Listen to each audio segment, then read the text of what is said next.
Good, man. Good. KK, it's live. I think we're going live already. Scott, pleasure to have you, as always. This time under hopefully positive circumstances. Now, as most people know, and I won't kind of repeat everything they probably read online, but everyone's excited that Hamas seems to have accepted a peace plan by Trump. I'm not as optimistic because the deeper I look into it, it just looks like Hamas's stance is relatively similar to their previous stances. They've just worded it differently. I'm going to go through the various points in Trump's peace plan, read their statement. But before doing so, Scott, what's your initial reaction? Is it as optimistic as a lot of people online, or are you a bit more skeptical? No, I'm very skeptical. I was skeptical the moment Trump issued the 20-point peace plan because it's just unrealistic. I mean, it's predicated on Hamas agreeing to dissolve. And this is Hamas who, by the way, there's a reason why there's a 20-point peace plan put out by Trump. It's that Israel can't finish the job militarily. And every day we see another 1-2 Israeli tanks being blown up, their crews being killed, Israelis being sniped. Hamas is destroying the Israeli military, death by 1,000 cuts. And Israel doesn't have what it takes to defeat Hamas. They can kill a lot of Palestinians. They've proven that, but they can't win. And so Trump has intervened here. But it's not going to work because Israel has put forward demands that simply can't be met by Hamas and won't be met by Hamas. I'm concerned that Trump doesn't have what it takes to put pressure on Israel to get Israel to, agree fully. I think we're going to see some gamesmanship as Israel tries to get the hostages released, and maybe they'll release Palestinians that they hold prisoner. But then to move on to the next step, which requires the dissolution of Hamas, is unacceptable. And I think we also should point out that Islamic Jihad has agreed to Hamas's conditions. And this is very important because Islamic Jihad is a more hardline organization. And the fact that they've signed on, puts pressure on Trump because there is actually a chance here to have a comprehensive peace. But it requires Hamas being recognized as a legitimate authority within the Palestinian community that has the right to represent the Palestinian people. And as things stand, Israel simply won't allow that. Agree. I think this is the main sticking point because everyone's excited that Hamas has agreed to release the hostages, but most people don't know that Hamas has agreed on multiple occasions to release the hostages as long as Israel pulls out. That was one of their main requests. The war ends, the aid comes in. These are the same conditions in this peace plan by Trump. Now, the difference here is there is a request for Hamas to disarm. Hamas did not respond to this whatsoever, which kind of implies that they're not going to accept. It's a very fair concern. They require, I think they previously hinted that they could disarm. One could even argue they've hinted more previously than they did in this response. They could disarm if there is a two-state solution, or at least a path to a two-state solution. It wasn't an explicit agreement, but there were hints that there's a possibility there. In this response, they haven't mentioned it at all. And I've got the response here. We'll go through it in a bit, Scott, but they haven't mentioned it at all. And lastly, there's one request by Trump and Israel is that Hamas has no future role in governing Gaza. Now, Hamas has agreed for a transitional technocratic Palestinian committee to administer the country for the region for 5 to 10 years, overseen by an international board of peace, chaired by Trump. They agreed to that, but they also hinted that they want to, it's very vague, but they hinted they want to play a part in that. I think this one, I'm more optimistic they reach some sort of agreement for this one, Scott. I'm a lot more concerned about Hamas disarming completely. And there's even been discussions of a split within Hamas, which we'll discuss shortly. But your concern seems to be very similar. They will not disarm. Do you think there's any conditions they will disarm? Well, I actually do believe. I mean, the fact that Hamas has put it on the table in the past, but the conditions are, Israel won't ever agree to these conditions. Right now, let's just be honest. Hamas has fought the Israeli army to a standstill. That's why there's negotiations. If Hamas was defeatable, we wouldn't be here. And so now ask yourself, what happens to the Palestinians if Hamas disarms? Who will protect the Palestinians against an Israeli threat? The Israelis have said there are no red lines. There are no red lines, meaning they will hunt down, kill, do whatever they want to do, where, anytime, anywhere, as they see fit. They're literally a lawless organization, self-admitted. So now you're in Hamas's shoes, and a condition for peace is to totally disarm. Who will guarantee the security of the Palestinian people, if not Hamas? And it can't be Israel, and it can't be the United States. It can't be any party to the conflict. If there was a mechanism in place that could provide real security guarantees, real, like if Israel bombs Hamas, Israel gets blown off the face of the earth kind of guarantees, real deterrence, then I could see Hamas saying, we will disarm. They say a two-state solution, but one of the things about a two-state solution is that the Palestinian state would have a legitimate right of self-defense, and that's something that the Israelis have always said, well, you can have a Palestinian state, but you can't have a Palestinian army. This is just totally unrealistic. And until Israel changes its stance, I don't see any progress being made there. But I am optimistic. Again, what Hamas has done here is very clever. To agree to this Palestinian structure of technocrats, but to say we need to play a role, because what this does is it legitimizes Hamas politically. And in the long term, Hamas will become a dominant political power under this structure. And people should not be afraid of this, because actually when resistance groups take over political responsibilities, they actually moderate. Look at Hezbollah. Hezbollah in Lebanon, they are part of the government. And as a result of the part of the government, they are responsive to the needs, wants, and desires of the Lebanese population. If Hamas is allowed to, grow as a political movement and end its term as a resistance movement, I think it can be a responsible part of, the future of Gaza, of Palestine. And it must be, because they have established credentials that nobody else in the Palestinian community has to stand up for Palestine. Say, let's be frank, there wouldn't be discussion of a Palestinian state today if it weren't for Hamas. I mean, people can scream all they want about October 7th, but from the Hamas perspective, if there wasn't an October 7th, we wouldn't be talking about a Palestinian state today. The kind of argument to that is that Hamas killed any chance for a two-state solution. Now they've given a voice to the hardliners that do not want a Palestinian state, and now they've got a justification for their stance. October 7th, it will happen again. We need to guarantee our security. That's my concern in what Hamas did. Their intention was to bring more awareness to the Palestinian cause and to fight for a two-state. They want a one-state solution, but at least bring attention to a two-state solution. But they've done the complete opposite. Your point of, a lot of people like to criticize, like, how can Hamas be part of a government, of a governing body after what they did on October 7th? A kind of argument to that, and get your thoughts on it, is that al-Jalani, al-Shara, president of Syria, was part of ISIS, and now he's governing Syria. He's meeting leaders in Europe, in the US, which kind of shows that there is a possibility for even a designated terrorist organization to change and become part of a governing body. Menachem Begin was a terrorist. Menachem Begin was a terrorist. And yet he became the prime minister of Israel. So let's knock it off with this terrorism. One man's terrorism, terrorist is another man's freedom fighter. We need to be clear on that. Scott, what do you think of Trump's response? What makes me more optimistic is that Trump, when I first saw Hamas's response, I thought Trump would be pissed off. He wouldn't take credit for it, because they did not really, their stance hasn't changed much. They're just they've changed their tonality. Maybe their intentions, but it's, a 5 to 10% incremental improvement. Yet Trump is calling it a success, and he said Hamas is ready for a peace plan, for a long-term peace plan, and he asked Israel to stop the bombing Gaza, to stop the attacks, and Israel has abided by Trump's request. Is some arguing that Trump is focusing more on optics rather than realism, because there hasn't really nothing has really changed?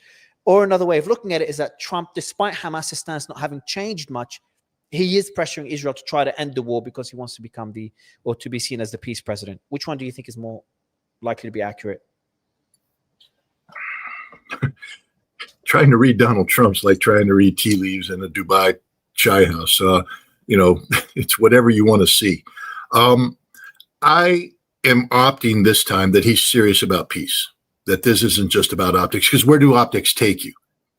We see right now the eternal frustration that Trump has about Ukraine and Russia, because he chose optics over substance and ignored reality, and he's left hanging. Here, there is reality, and the reality is Hamas isn't going away. Trump can't make it go away. Hamas doesn't respond to threats. I mean, what is Trump going to do? Blow up the buildings that have already been destroyed by Israel? When he says all hell will break loose, all hell has broken loose. There's not an additional hell that Trump can impose. He needs peace in the Middle East. He needs this conflict to come to an end. The question I have isn't the desire of Donald Trump or the intent of Donald Trump. I do think it's clear here in this case that he desires peace. His intent is to bring an end to the fighting. And he is a businessman, a transactional leader. Again, you brought up a very important point. American officials are shaking hands with Jolani, a man responsible for the deaths of Americans when he was with Al-Qaeda and ISIS. A man who fought the Americans in Iraq, a man who was responsible for ISIS deaths of Americans in Syria. And today we're shaking hands. We recognize this government. And this is Donald Trump that's doing this. So the idea that you can reform a terrorist organization, reform a terrorist leadership, isn't to be dismissed outright, because we have a clear precedent of the reformation of terrorists. Yeah. Can Donald Trump get Israel to buy into this? That's the big question. This is the road. The roadblock isn't Hamas. I believe Hamas is ready to make a deal, which is why Donald Trump, a deal maker, is sort of pleased, because now a deal is in the process. Negotiations are underway. And Donald Trump has always said, I like the strong guys. There ain't nobody stronger on the table today than Hamas. All right. They are as strong as anybody. They are as resilient as anybody. And I think Donald Trump knows this. Can he get Israel? Can he get Netanyahu to come along? And this is the $1 million question, because to do that would require the United States to be willing to put pressure on Israel that to date, no American president has been able to do. And Donald Trump, who has surrounded himself with cabinet members and such who are extremely supportive of Israel, are loath to support that kind of pressure. So that's the weak link. Exactly. That concerns me as well. Yeah, I'm really curious how he could do this, because I want to go through again. Me and you agree that this is very similar to Hamas's stance in prior negotiations. So the three big points here is, number one, hostage release. Hamas has said multiple times before, we will release the hostages if Israel and obviously releases Palestinian hostages or prisoners, as they agreed to in this new deal, Trump's deal, a full Israeli withdrawal from Gaza and an end to the blockade. Now, this is a sticking point now, because in Trump's peace plan, it wasn't a full withdrawal from Israel, from what I understand. It was a partial withdrawal with a buffer zone there. So in this deal, it's relatively the same thing, except there's a buffer zone in there. Number two is a governance handover. They've hinted before that they would hand over governance to an independent body, interim national government with Fatah and other factions. But they wanted to play a part in that governance. Same thing now. They've said the same thing. They didn't explicitly say they are happy to have an independent body they are not part of. So that hasn't changed much, maybe incrementally. And number three is the disarmament. They've disagreed. They've rejected it previously, as we've said before, hinted that they could accept it if there's a two-state solution. And in this case today as well, they haven't really accepted it. So if you look at those things, not much has changed. Yeah, Trump is trying to get credit and trying to hint that Hamas is ready for peace. That's a really positive development. Now, you've mentioned a really important sticking point. How can he convince Netanyahu to stop this war? And Netanyahu has agreed to a ceasefire now, and they're apparently preparing for prisoner swap or hostage swap. What do you think will happen next? And how do you think Trump will be able to pressure or convince Netanyahu to end the war? Because it is a very important point, Scott. I want to reiterate the point you made, is that Trump does not want the same embarrassment or I'd use the word failure as he's had in Russia, where he expected things to go really well after meeting Putin, and things kind of ended up for the worst. Yeah, I mean, I don't want to denigrate Keith Kellogg too much, but Keith Kellogg is the Benjamin Netanyahu of the Ukraine-Russian thing. Keith Kellogg keeps whispering things in Trump's ear that, creating artificialities that just aren't reflected by reality. The question, look, I actually think that Hamas, by not rejecting disarmament, means disarmament's on the table. And I do believe that if Trump is a deal maker, and he should understand the concept of, as he does with this 20-point plan, phased action. And I believe that Hamas will never disarm up front because they can't trust Israel. Nobody can trust Israel. Israel can't trust Israel. So any disarmament that takes place would only take place at the tail end of whatever deal is eventually worked out. Once people have been released, once a governing structure has been put in place, once security guarantees have been, because that's an important thing. Who's going to guarantee the security of Gaza? I agree. From the Israeli perspective, you can't rehabilitate Gaza and allow Hamas to remain as a viable military force, because inevitably the situation will deteriorate and we'll just be back on the path of a repeat of October 7th. And actually, I think Hamas agrees as well. I really do believe that at this juncture, Hamas has accomplished what it wanted to accomplish, which was to create a pathway towards a Palestinian state. And this is where people need to be optimistic. And I think Islamic Jihad as well. The Palestinian people have suffered enough. And suffered too much, to be honest. This is just ridiculous what's happening today. It's just beyond words. And I don't think Hamas gains anything by continuing this struggle. In fact, they could be in danger at some point in time of losing whatever, support, talking points they've achieved, because blame could shift away from Israel. And right now, the blame is all on Israel. I know the Israelis blame Hamas, but around the world, Israel's just losing support, bleeding, shredding support. And Hamas has reached its high point in this. I think to continue the struggle without appearing to be serious about peace would only be to the detriment of Hamas, because eventually the blame is going to also be transferred to Hamas on an international level. I think the hostages they have no more value right now. To hold on to them to create a domestic political problem for Israel Hamas. It's giving ammunition. It's giving ammunition to Israel. It's giving them a reason to justify the war. That's one of the biggest mistakes, biggest disservice they're doing to Palestinians is keeping those hostages.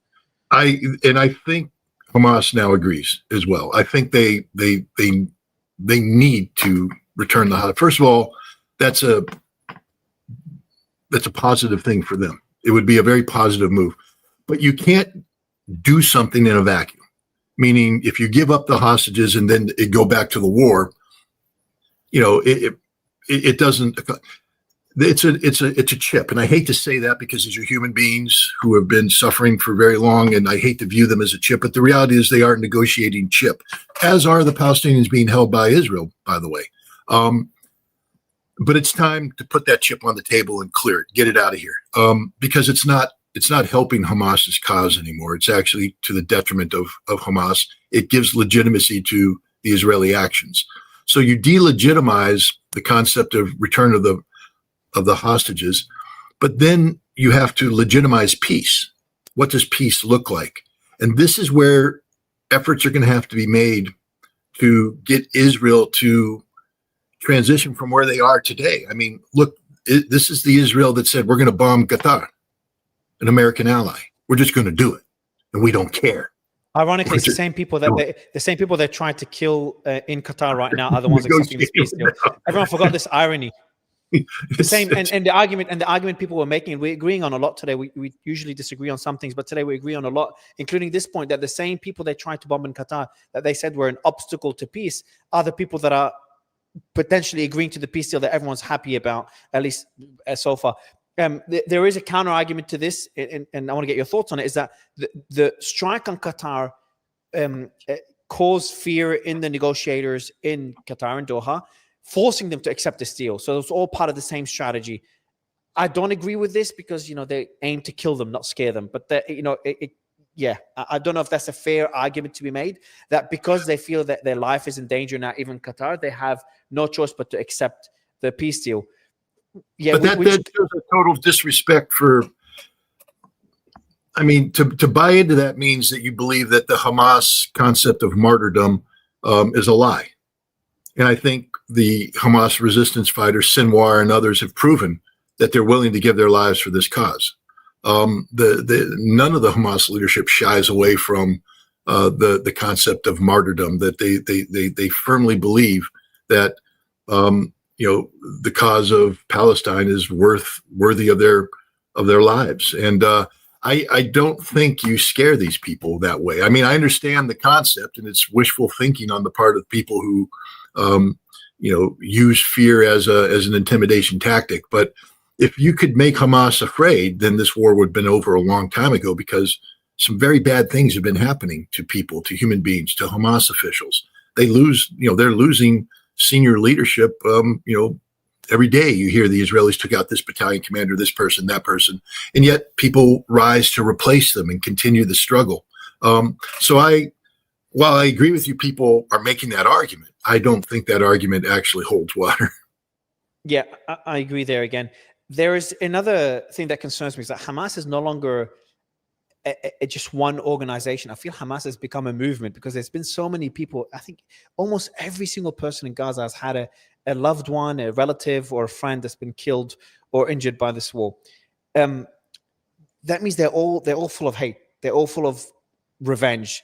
And that leads to a movement that cannot be controlled by one party. And there's already a report by Wall Street Journal that there's a split within Hamas, that the negotiators in Qatar don't have full control of the members of Hamas that are fighting on the ground. As you said, Islamic Jihad is also a separate organization. And there's fears as well that a lot of these members of Hamas that want to continue the war, and they want to seek either just revenge, or they want more concessions on the Israeli side, such as an actual two-state solution, they would form their own organization. And why is that a concern?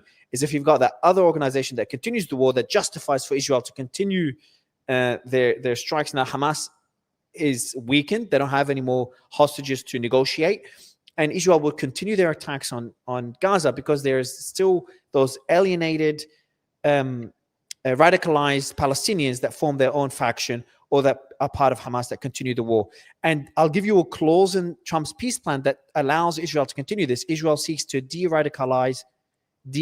How can you de-radicalize a region that's just been radicalized by years of death and destruction? De-radicalize, terror-free zone, which is very vague. A terror-free zone, everything is labeled as a terrorist attack now. If let's say after this peace deal, a few members of Hamas, they kind of create their own faction with a few hundred people, and they start attacking Israel, well, that's no longer a terror-free zone. Does that allow Israel to remain in Gaza? So what worries me is that there's vague points in the Trump plan, and there is so much pain and hate within Gaza after this 2-year war, that it makes a peace plan pretty much impossible based on Israel's requirements.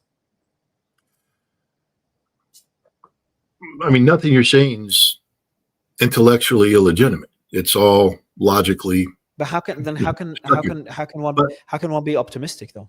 How is a peace plan even feasible? That's my concern. So how is it even feasible? Because I'm sure people, after being bombed to that level, it's hard to imagine people listening right now. Just imagine your son, your daughter, your mother, your sister.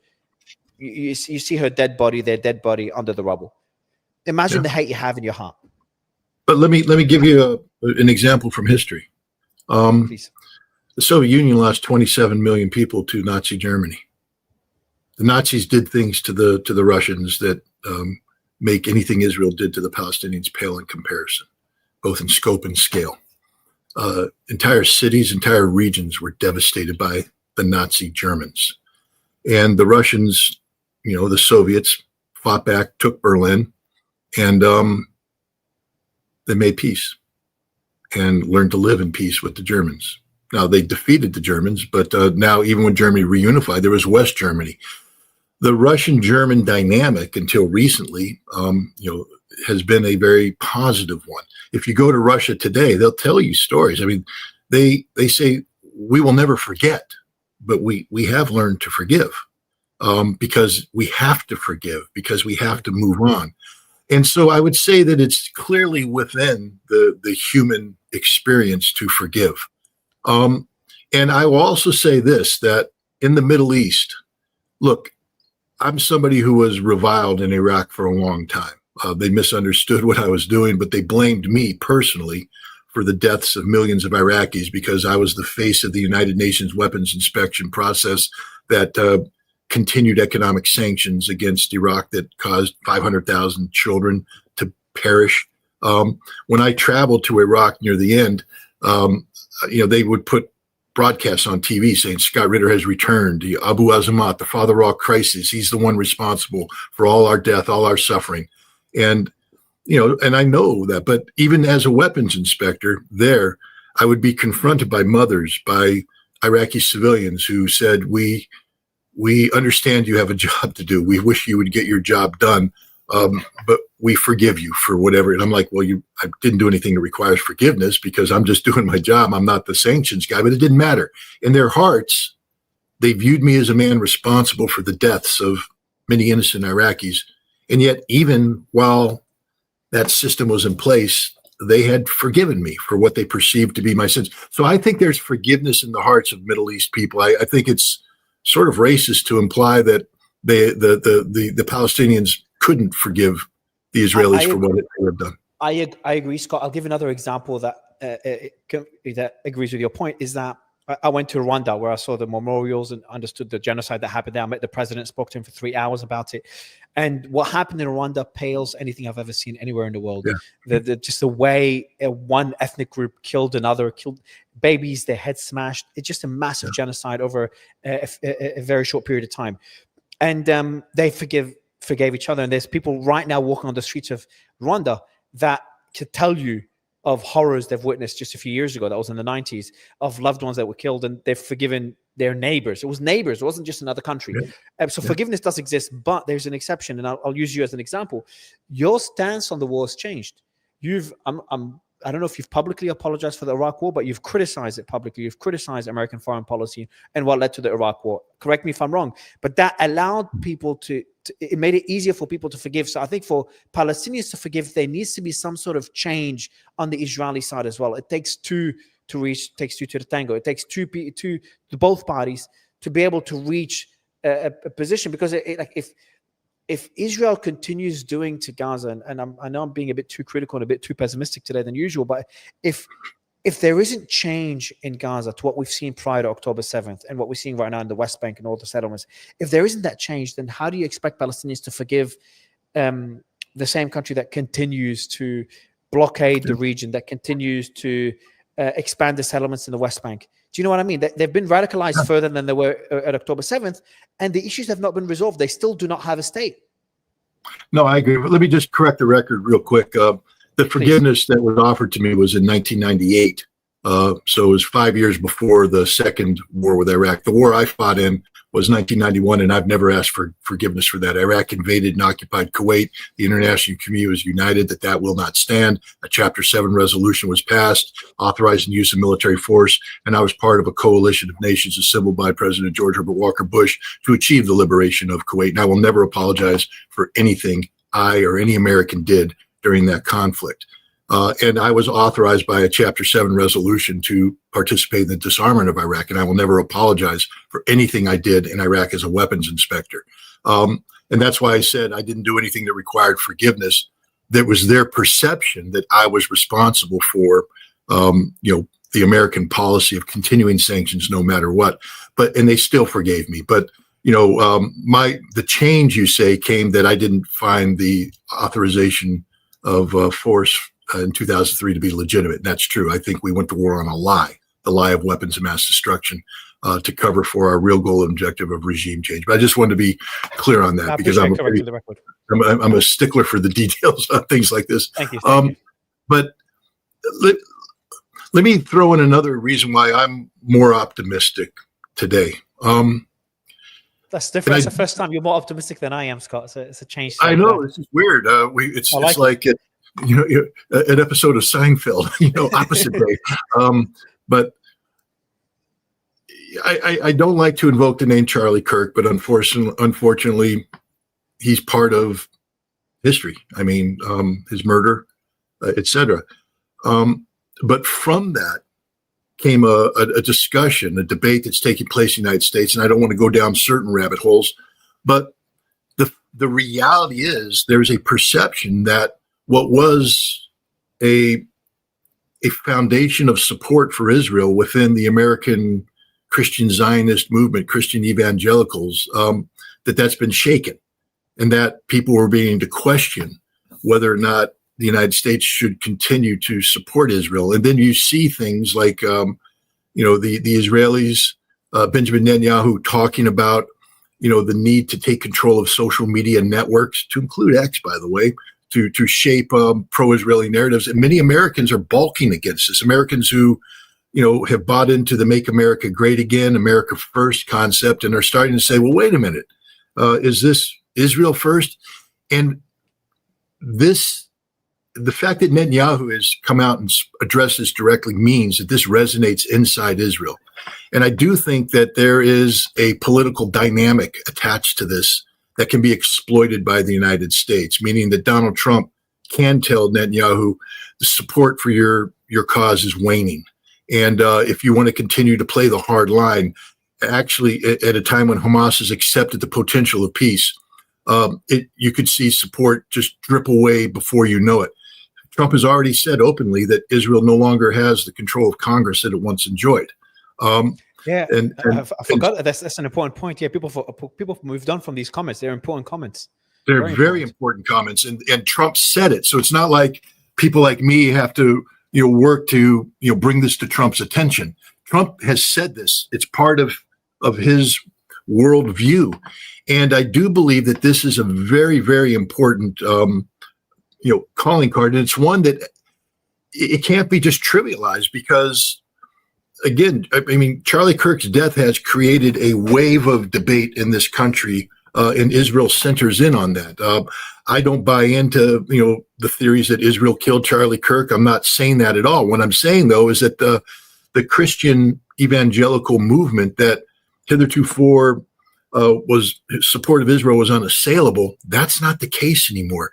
And if Israel walks away from a peace treaty that Donald Trump has given his stamp of approval on, this could create a huge political problem for Israel. So that's a very good point.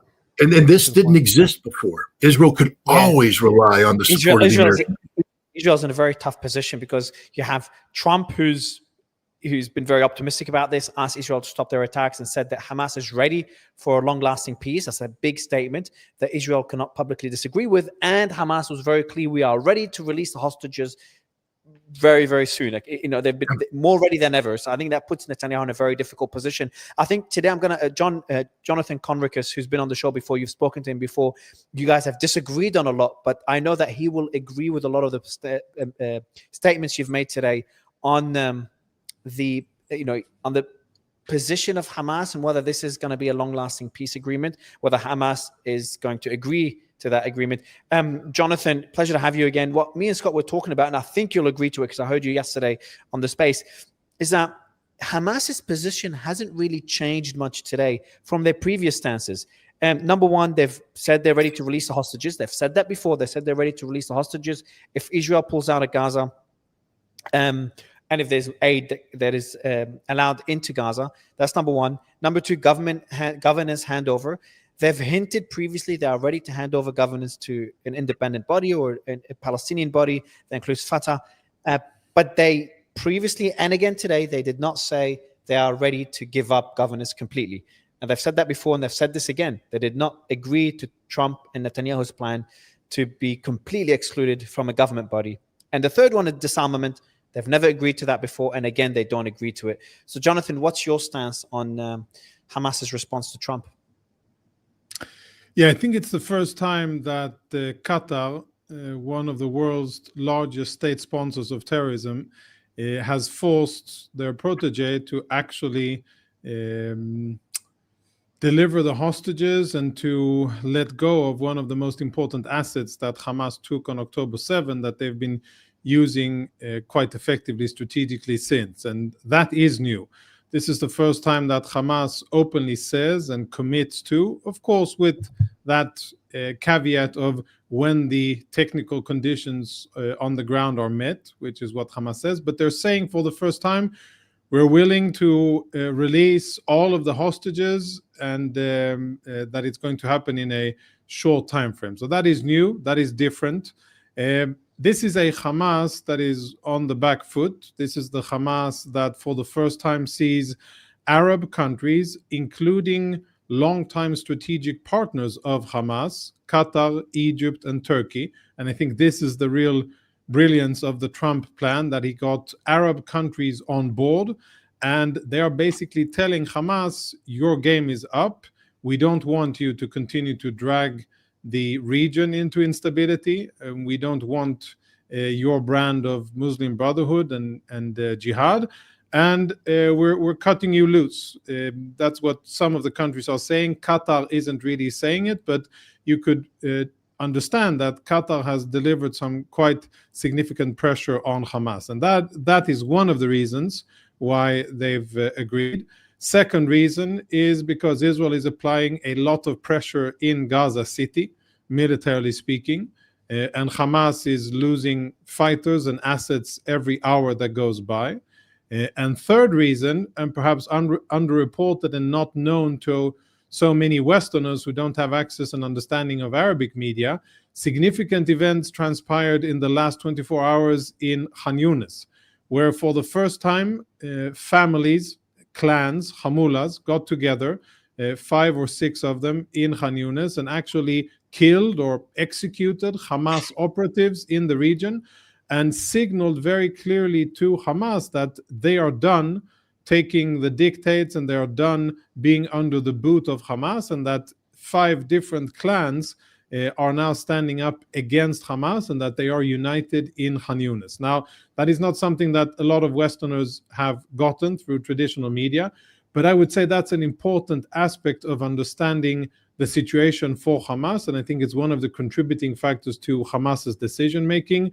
For the first time, diplomatic pressure and, dare I say, isolation. For the second and also for the first time in the war, a united Arab Muslim front against Hamas, and continued military presence and erosion of their trust and support of Palestinians in Gaza. Now, I think we have to put a few things into perspective and to kind of curb our enthusiasm here. This is just the beginning. Hamas is just paying their entrance fee, and basically what they're doing at, I think, Qatari advice, which is smart advice, is, okay, we're saying that we're serious enough and that we are indeed going to hand over hostages, and that is their way of pushing the deadline and not meeting and exceeding a Trump deadline. And I think they've seen, the Qataris have seen, the Iranians have seen, Hamas have seen what may happen after you violate a President Trump deadline. The Iranians saw the consequences of trying to do diplomacy across a Trump deadline, and that resulted in 12 days of fighting and a severe damage to their nuclear weapons program. 60 days were given. On the 61st day, the bombs started raining down on the Iranians, and they were surprised. I think Hamas doesn't want to find itself in that similar situation, and therefore they are now saying that they're going to release hostages. But they've said this before, John. Sorry, but haven't they said this before?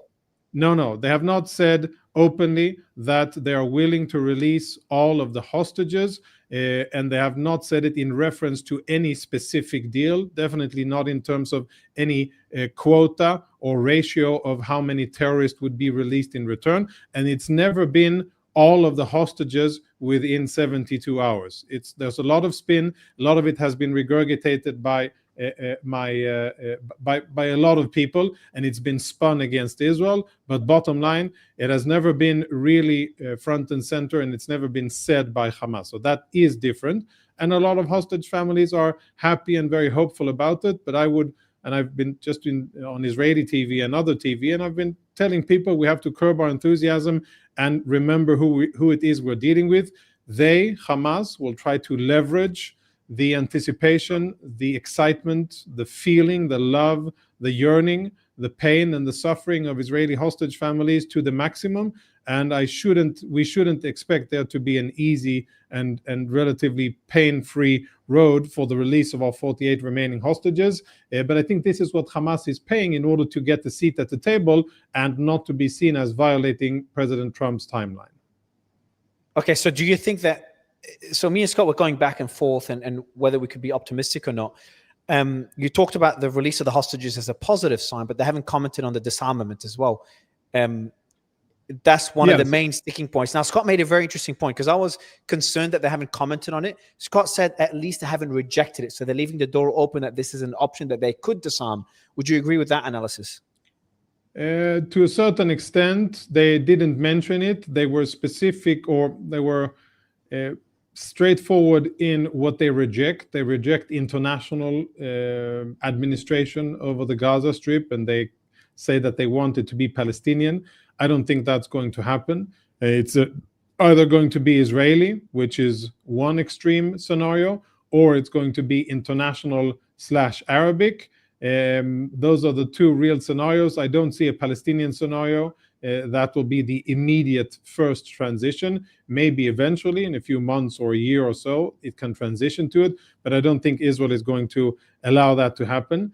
And I think that, this was a measure done by Hamas just to kind of stem the tide here and not to get really into the eye of the storm of President Trump here. And that's why they're saying, okay, we understand that the most sensitive topic, and you could see from President Trump's statements that he really is emotionally and personally connected to the pain of the families, the suffering of the hostage families, and that is the eye catcher. That's the golden prize, which really is the door opener for Hamas. And that's what probably, and I think they calculated correctly, caused President Trump to order, suggest, ask, we can choose terminology here, for Israeli fire to be halted the moment that Hamas indicated a willingness to return the hostages. But bigger picture, strategically speaking, Hamas, I think, shouldn't be expected to agree to its own undoing. That is what President Trump's deal is. It is the undoing, unseating of Hamas from any situation of leverage and power and influence in Gaza. I don't think Hamas will agree to it. And I think what we're going to see in the coming days will be Hamas trying to use every trick in the book in order to get away from that fate. And Israel will apply pressure directly and indirectly and use various tools that it has at its disposal, kinetic and non-kinetic, in order to keep the pressure on Hamas and to prevent Hamas from having too much wiggle room. Just a word of caution for Israel haters around the world. I think many times people have tried erroneously to read statements, actions by President Trump to be Israel critic, whether it's daylight between Israel and the US regarding Iran, whether it's on the Palestinian issue, whether it's regarding Turkey or other things. And many times, most times, if not all times, they were bitterly disappointed by, yet again, President Trump, not only coordinating and operating, pursuing American interests, but doing it in a way that has also been very good for Israel and has been aligned with Israeli security and national security interests. So I wouldn't want people to be disappointed again, and I would urge people to be less optimistic and in painting the colors of the downfall of Israel and the end of days and the end of support and total isolation. Yes, it's a tough time, but at the end of the day, we've been through quite rough situations, and I wouldn't think that it would be very wise to count the days of Israel quite yet. Scott, would love to get your response on this, especially the points Jonathan says that Qatar and other Arab nations are pressuring Hamas to accept this. How much of an impact do you think that pressure has had? And your thoughts on the comments about Khan Yunis, the clans. I haven't heard about that, clans executing Hamas members. Are we seeing a shift in Gaza? I know that's been mentioned since the early days of the war, but are we seeing a shift within Gaza of people turning against Hamas? And how much of an impact do you think that is having? Well, let's start with the issue of Qatar support, Turkish pressure, Egypt pressure, etc. Look, there can be no doubt that in the broader Middle East framework, West Asian framework, that there's a desire to bring this crisis, this tragedy that is the ongoing fighting in Gaza to an end. And I mean, this isn't a new stance. Nations have been urging Hamas to come to the negotiating table. I think when Israel bombed Qatar, illegally, by the way, it was to murder a Hamas negotiating team that was coming to Qatar for the purpose of, talking peace. Ironically, it's these same Hamas negotiators that are, the ones negotiating peace today. Good thing Israel didn't kill them. This isn't all about one-way pressure. I mean, Israel's under a lot of pressure right now, too. This is a deal. Look, Netanyahu said he was going into Gaza to finish this thing once and for all. He was sending, I don't know what the Israelis call this variation of the Operation Kill More Gazans, but it's not working. I mean, yes, Jonathan, you guys are killing Hamas fighters, but you're losing Israeli soldiers, too, on a daily basis. You're not winning this conflict, which is why there's a window of opportunity for Donald Trump to bring in this 20-point peace plan. It's something that everybody. I agree. I know you think I'm wrong, but that's okay. Yeah. I gave you the courtesy of listening to you, even though I think you're wrong on many things. We also know that Shin Bet and other Israeli, security elements have a constant presence inside Gaza working. They have successfully created Gazan resistance movements. There are some that quite openly align themselves with Israel.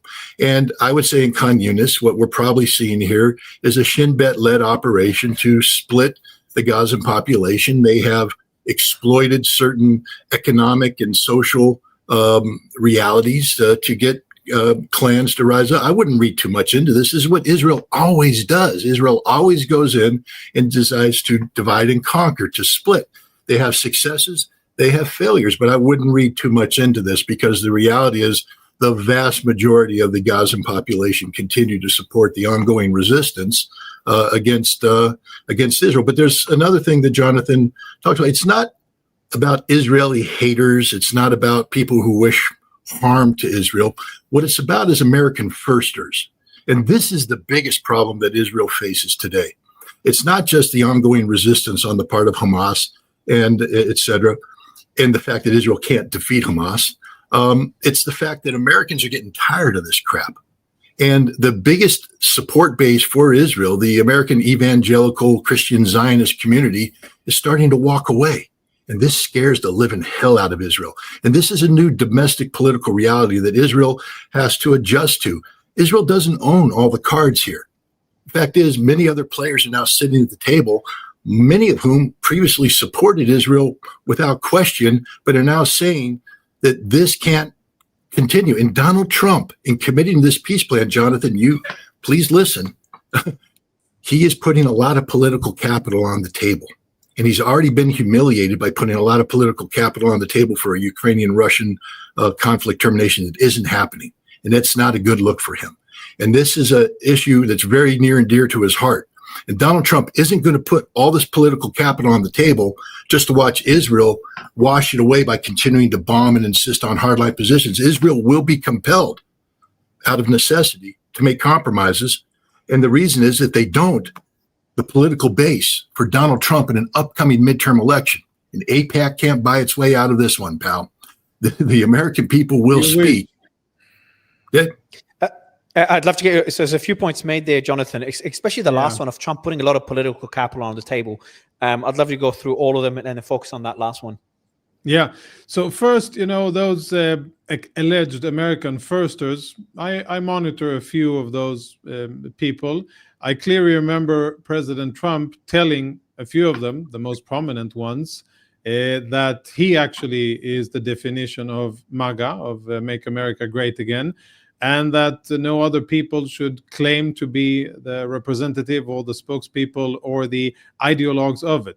And I would ask the same people that you claim are America firsters, first of all, I would gently say I call BS, because I haven't heard any of those people respond in a negative way to a virtual, almost defense treaty, just short of a defense treaty, not really one, but a presidential order of that the US would actively defend Qatar, a country that is a state sponsor of terrorism, that supports the Muslim Brotherhood, that does a lot of bad things around the world. And now the US president is saying, we are going to actually defend that country from any future attacks. And where are all of those American firsters? Are they willing to put American blood on the line in order to defend that little kingdom or whatever they are in the Middle East, that oil-rich state sponsor of terrorism? Are the same so-called America firsters responding there and saying this isn't in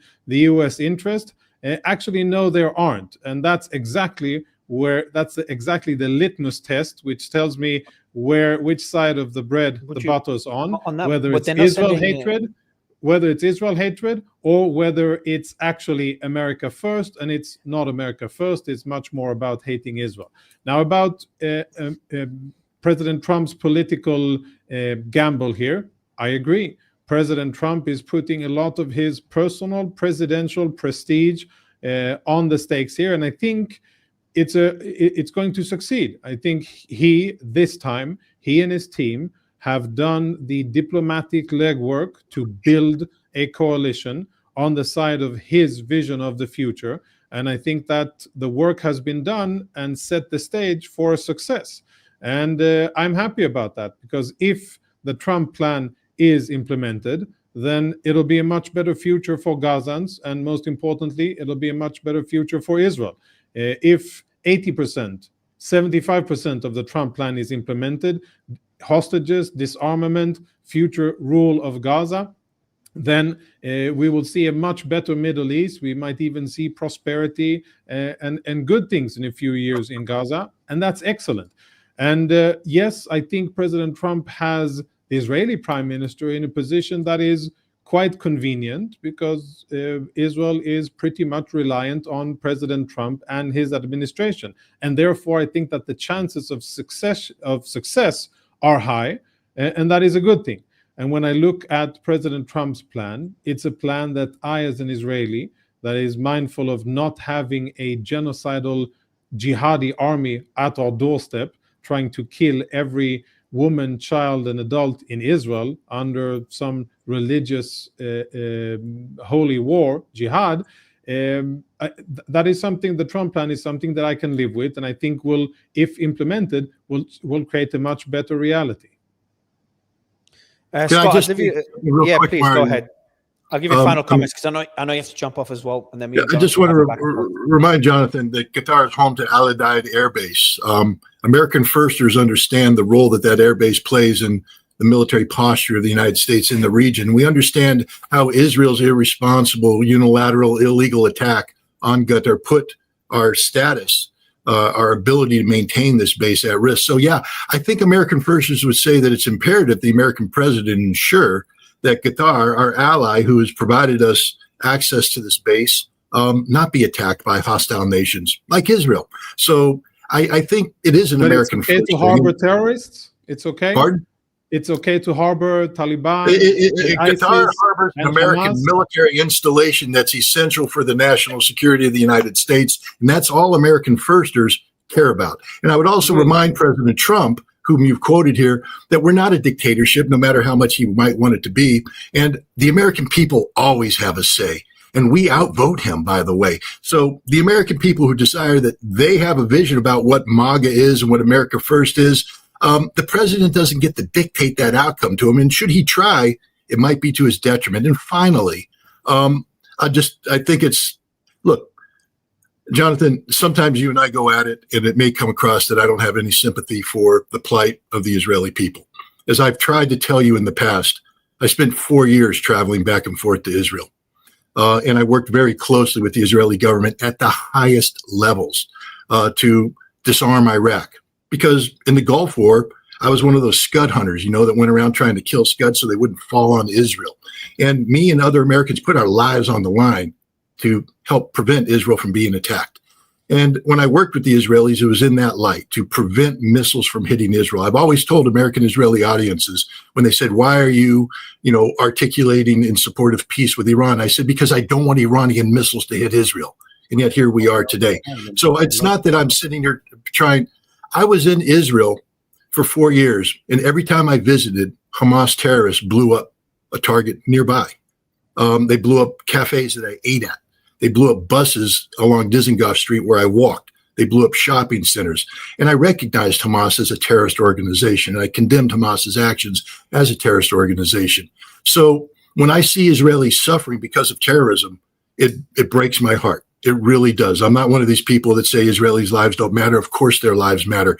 But I also take umbrage at the notion, because what you did here is you ignore the fact that from a Gazan perspective, it's Israel that has a religiously infused genocidal approach. Amalek is an Israeli concept that has been invoked by your prime minister, your chief of staff, etc.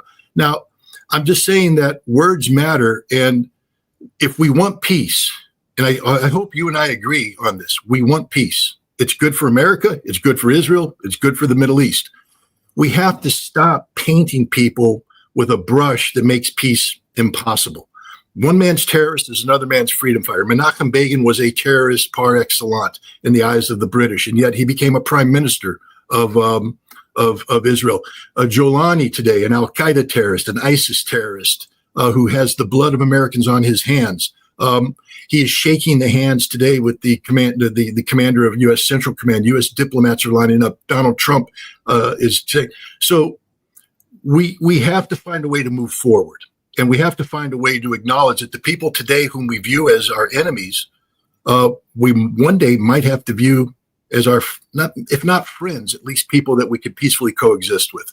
And so we have to get past the rhetoric of hate, and we have to start talking about a dialogue of peace. That's all I would say. Yeah, I think that's a nice message, and I would agree with many parts of it. But I also think that we have to be realistic. I think we've mentioned this before. You speak about Hamas, etc., but I think it's worth reminding the people listening that naivete is a very, very dangerous thing.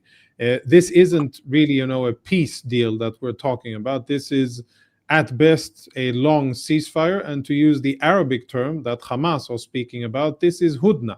Hudna is a temporary ceasefire that a jihadist can do in a time of tactical or strategic necessity in order to regroup and continue jihad afterwards.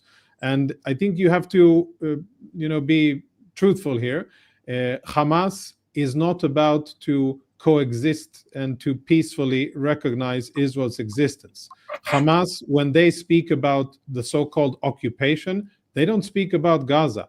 From their point of view, every village, every piece of Israel is what they call Palestine, and when they say what their goal is, written goal in their two charters, and what their outspoken goals, as reiterated multiple times by senior Hamas officials before and after October 7, is we want to wipe the Jewish state out. We want to kill the Jews, and we will do October 7 again and again and again until we succeed. Why? Because they are on jihad.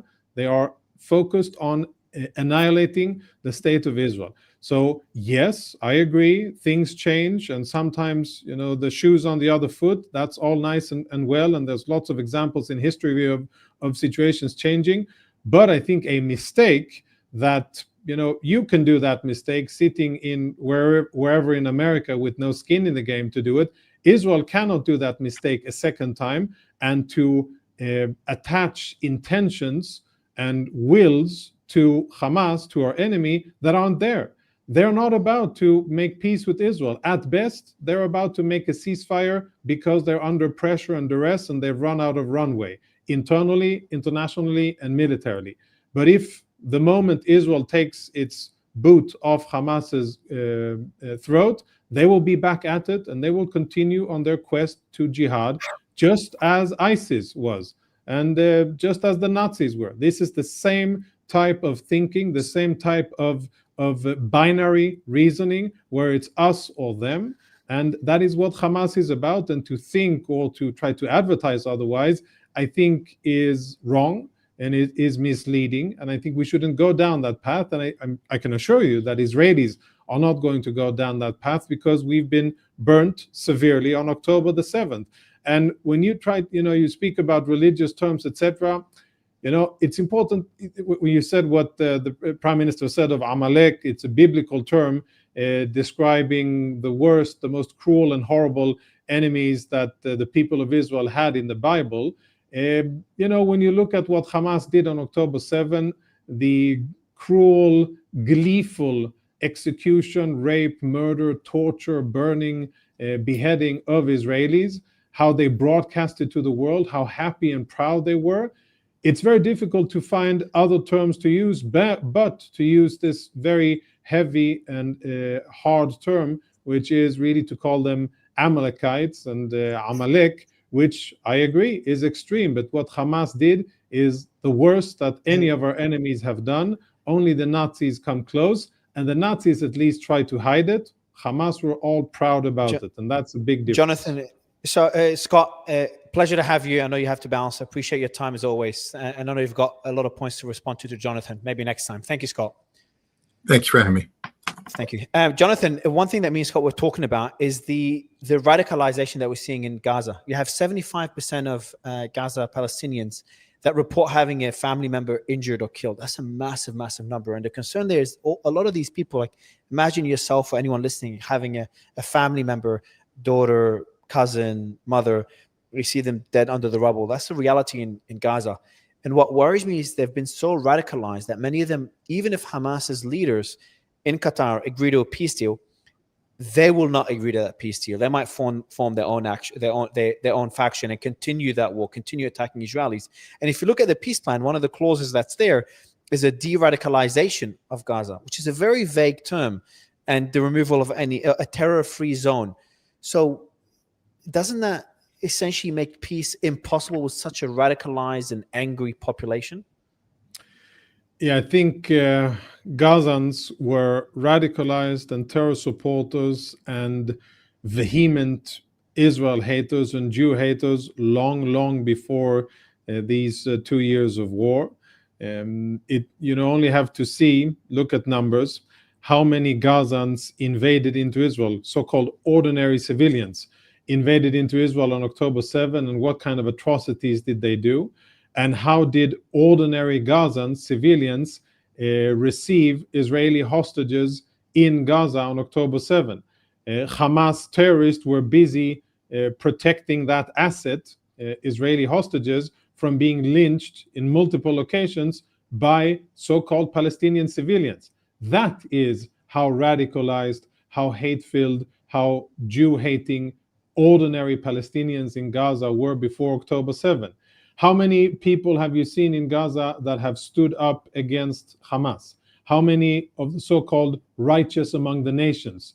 I'm borrowing a term here from the Holocaust time that refers to non-Jews, Europeans mostly, who helped hide Jews at their own risk and helped save their lives, despite knowing that it would put them and their family at risk under the Nazis. How many Palestinian righteous among the nations have we seen? Exactly zero. How many Israeli hostages report that they were held by ordinary Palestinian families? They were held captive in Palestinian homes above ground in the first stages, and then they were moved underground, but many of them were held in apartments by ordinary Palestinians, not even Hamas families. Now that, if you do that, and all of these examples and many more, and the outpouring of joy and support for Hamas, the pride in the so-called resistance, the jubilant scenes that we saw on the streets of many cities around the world, but also on the streets of Gaza after October 7, joy, really displays of spontaneous joy at the achievement of the so-called resistance. So when people tell me that people in Gaza have been radicalized as a result of Israeli actions in these 2 years of war, no. I'll rephrase the question. What about so when Hamas won the elections in 2006, they got about 45% of the votes. That means 55% voted for other parties, other factions. Those people are not Hamas supporters. They maybe don't agree with a lot of the stances of Hamas. And you said some of them are standing up to Hamas in Khan Yunis. There's been previous reports as well. So those Palestinians, my concern is not, I'm not saying they weren't radicalized before. That's a whole different debate on why they were radicalized. but they've been further radicalized, making peace much more difficult. Yeah. That's a worry. And then you've seen historically that, but fixing radicalization through more wars doesn't really work. ISIS now took over Syria, Taliban took over Afghanistan. So in your mind, and we usually always have pragmatic conversations, what is the solution for peace? Like, what can Israel do for Palestinians? And Scott's stance was Palestinians can forgive. As we saw, I gave the example of how Rwandan Tutsis forgave the Hutus and the genocide. He gave the example of how Iraqis forgave him and what he did for the US in the wars in the Second Iraq War. And so he gave the example that Palestinians can also forgive, but then Israel has to play a part in allowing them or giving them space to forgive. Do you know what I mean? Well, if anybody should be forgiving, it's Israel forgiving the Palestinians for what they did on October 7. But I guess, healing, etc., reconciliation always has to go both ways. But I wouldn't at all make that comparison. You could say, well, the Germans should forgive the Jews, the Nazis should forgive the Jews, and many other. The Manchurians should forgive or the Japanese should forgive the Manchurians. That's very shady historical territory. But I agree with you that de-radicalization is never done with the power of the gun. It is done through education. It is done through vision. It is done through leadership. It is done through infrastructure, investment, and it is done while providing people who, up until a certain stage, were oppressed, were indoctrinated to hatred, were indoctrinated to that their whole purpose in life is jihad, holy war against Israel, and that the ultimate goal is to be a martyr, to be a shaheed. And it is to take these people that have been oppressed under Hamas oppression, brainwashed in UN schools, UNRWA, and is to give them a different perspective and different tools to make a choice. And that's the real key part here, to make a different cognitive choice about their future. And it's difficult to expect people that have endured hardship, have seen and suffered the horrors of war, but also have been under Hamas, ISIS-style governance for the last almost 20 years. It's difficult to expect them to make good, rational, prosperity-oriented choices for themselves in the future. And here's where the international community, US, Israel, Arab countries, they have a very big role. And if I'm worried and concerned about anything, it's really about this point, which I think you bring up so succinctly. Will the global and regional powers that are now involved in creating the future in Gaza, will they have the leadership, the patience, and the vision to actually change and to chart a different path and to help Gazans make a different future for themselves? In my mind, when it says that the Gaza Strip will be de-radicalized, there are two systems that, in my view, need to be completely overhauled for there to be any chance of de-radicalizing Gaza. One is the UNRWA ministered so-called school system, and the second are the mosques in Gaza. And I think that the Saudis have a good example of what Mohammed bin Salman did in his country. Those are the two systems that he reformed when he started charting a different path for Saudi Arabia. He addressed schools and he addressed mosques because he knew very well that those are the generators of public sentiment, and that is how you change the future, you change the narrative and the creed of the population. If at the end of whatever negotiations and hostage release and military withdrawal and all of those details that people will focus a lot on, if UNRWA remains in Gaza, rest assured that we will be fighting against another generation of jihadists in a few years in the future.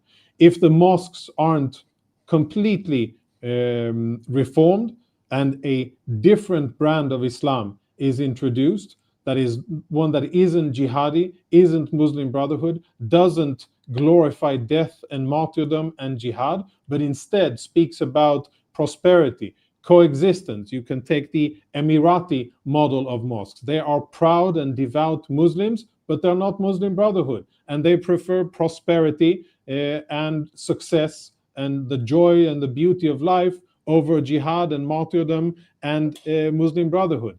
So there are a lot of good examples of Arab and Muslim countries that continue to uphold Muslim values, but they're not Muslim Brotherhood and they're not Sharia.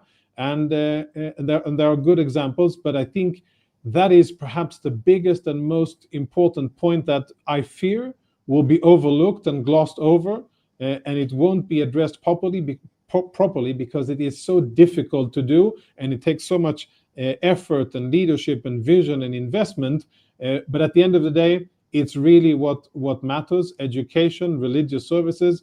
If UNRWA exists in Gaza the day after, there will be a war again. Last thing, Jonathan, I want to ask you about something I've never had the chance to ask you. What's your stance on a two-state solution? Do you think Palestinians should have their own state? I think that eventually there will be two states. I think that reality on the ground dictates that there will be two different political entities between the river and the sea. One, the Jewish Democratic State of Israel, and the second, an Arab political entity of a kind. I don't want to govern anybody that isn't part of my country. I don't want them to be able to vote in my country and to affect political change there. And therefore, I think that it is within our interest to eventually separate between Arabs, call themselves Palestinians, and Israelis and Jews, and chart a different path forward. So I speak should less that include about Gaza? Should that include Gaza, in your opinion? Should Gaza be part of definitely. Palestine? Me personally, even though I fought there many years, I have no business in Gaza. I think there's very little. There's some Jewish history, biblical and Jewish history and settlement in ancient times in Gaza, but in the bigger scheme of things, it's rather negligible, as opposed to the situation in Judea and Samaria. Judea and Samaria, both from a topographical military point of view, but also from a historical and religious point of view. It's really the heartland of the Jewish people, and most of our history was forged there, and that is really what Jews around the world have been yearning to return to for 2,500 years. And I know the situation on the ground is complex, with a battle for Area C, growing Palestinian building, growing Israeli building, and a very complex situation on the ground that will need a lot of vision and leadership to untangle. I think it's possible, but at the end of the day, I look at the future. Can we make peace with something similar to the Palestinian Authority? Maybe someday in the future. Can we make peace with something that is similar to Hamas? No.